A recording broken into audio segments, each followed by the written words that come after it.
gulay po nato nga mga tanom nga diha ta mangitag panginabuhi nga pangwarta baron o makagulay kang hindi makapalit. Nakita nato nga malipayon ta bisag kita ra isa diri sa ako ra isa diri sa uma nga makita nako nga akong mga tanom o nga nagtubo namulak na nya na nasa sa bunga yung bulak. Malipayon ta nga makita atong tanom nga mais lagdagan nga atong gi inatiman sa pag abuno, hinlo, unsay kinahanglanon atong makita nga may siya dagan o nya mobaros gid siya kung atong galamon og maayo mga idol. Sa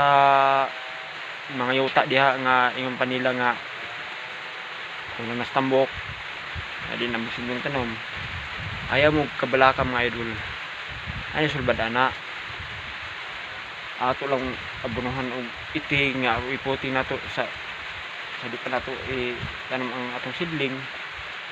dili atong butang iti ang atong gatamnan sa matang sa mga gulay aron kini maigdagan niya na after di ka sa atong pagtanom mga idol sa maning klabasa magtanom ta na natin sidling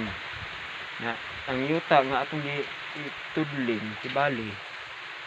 nga para tamnanan atong butangan nag-iti sa manok nya atong lahugayon din isagol si yuta nga atong tamnanan na nato itanom ang atong sidling sa mga klase nga mga gulay o talongba, batong, repolyo, pitsay pwede siya kuha na to sa iti nga dagol siya kada semana kuha na ta abono nga hinubig kinutaw aron maindagan sa tubo nga sa pabunga niya sa ulan pa na to abono nga kinutaw nga matambok og pabunga mo atong isagol para maay sa diandagan sa pagtubo sa atong mga gulay nga ato siyang ginalam gyud kay kung di na to galamon mga idol ang ibawas po na kulang kahago ra to gadako nya kulang tag-abot lugi ta hago ra ang atong maabot nga kakapoy nanaon na nato mga idol. Thank you for watching mga idol,